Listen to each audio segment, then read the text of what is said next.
What is exposure and response prevention? So I'll first talk about the exposure part, and then I'll get into the response prevention. So the exposure part of exposure and response prevention. Whenever we feel an emotion, there's an urge that comes with that emotion. So for anxiety, the urge tends to be to avoid. So let's say it's the first day of school and you wake up on that first day of school and you feel a ton of anxiety.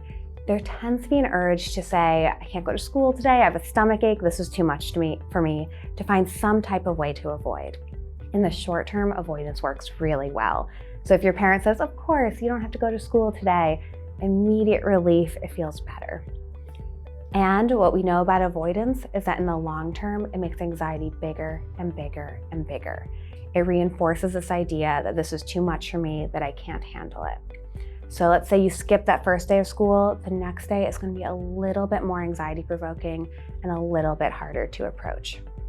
And what we see with anxiety disorders and obsessive compulsive disorders, it involves this avoidance growing and growing and growing over time until it becomes really panic inducing or overwhelming to approach these things. So what is exposure? It's basically doing the opposite. It's approaching in a slow, step-by-step manner to help teach your brain that you can handle this situation or this fearful experience. So with the school-based example, this might look like if someone's been out of school for a while, sitting in the parking lot for 10 minutes, going to a preferred class, spending an hour in the school building, step-by-step approaching to help teach your brain that you can tolerate this, that you can get through it. With obsessive compulsive disorder, this might look like practicing not washing your hands if you feel that urge to wash your hands or feel that you've been contaminated. With social anxiety disorder, it might look like talking with friends and sharing opinions. It can look like all different things depending on what the anxiety is, what the feared situation you're avoiding. What is response prevention? This is the second part of exposure and response prevention. The idea with response prevention is we find all different ways to increase avoidance in the moment. We call these safety behaviors. So for someone with obsessive compulsive disorder, let's say they're really worried about contamination or the way it feels on their hands if they touch something that they think is contaminated. The safety behavior would be washing your hands in the moment. For someone with social anxiety, let's say they are afraid of talking to other people and judgments, the safety behavior might be never sharing an opinion or always over apologizing. And similar to avoidance, these safety behaviors reduce anxiety in the short term. And in the long term, our brain learns I can only handle this situation if I do the safety behavior. So I was only safe from that contamination or the OCD feeling because I washed my hands. Or my friends only didn't judge me because I made it a joke that I like this music artist or something like that. So one part of doing exposure and response prevention is avoiding these safety behaviors, making sure we're doing the exposure, leaning into the anxiety without relying on those avoidance behaviors. So how does this work in the brain? How does exposure and response prevention work? So we tend to look for two different outcomes. And I think this is really important to explain to kids and teens in advance so they fully understand the idea behind ERP, exposure and response prevention. The first possible outcome is we learn the feared situation didn't happen. So you share that opinion in a group and no one says anything or they agree with you, it feels okay. You touch something, it feels contaminated, don't wash your hands, and that feeling goes away and you're safe.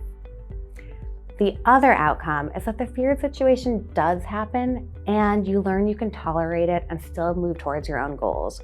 So you share that favorite music artist and someone says, I don't like them, like they're not that good. And you get through it and you can still move towards your goal of being a genuine friend, being in the moment with your friends.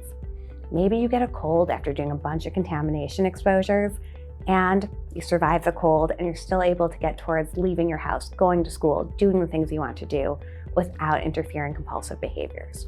So we've also done research on how exposure learning happens in the brain. So we used to think the way it worked was that every time you did an exposure, it undid old learning from the past, that the situation is scary or I can't handle it or it's too much for me. What we've learned over time through further research is that actually, and we call this the inhibitory learning model, is we're building a new learning pathway in the brain. So we're building a new one and that old one remains. And this is one of the reasons why we do exposures over and over again, why we really overlearn them, because we actually want to inhibit that other pathway in the brain.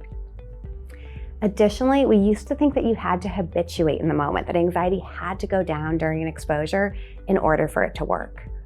We now know that doesn't have to happen. It feels nice if it does, and it doesn't have to. That the learning can occur whether or not anxiety goes down during the exposure itself. Your brain still learns you can tolerate it, that you can get through the moment. So exposure and response prevention tends to be most helpful for people with anxiety and obsessive compulsive disorders.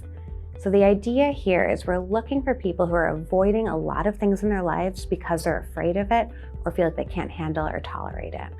And so this has been the gold standard therapeutic treatment for most anxiety disorders, from social anxiety disorder, panic disorder, agoraphobia. You could go through the whole list, as well as obsessive compulsive disorders.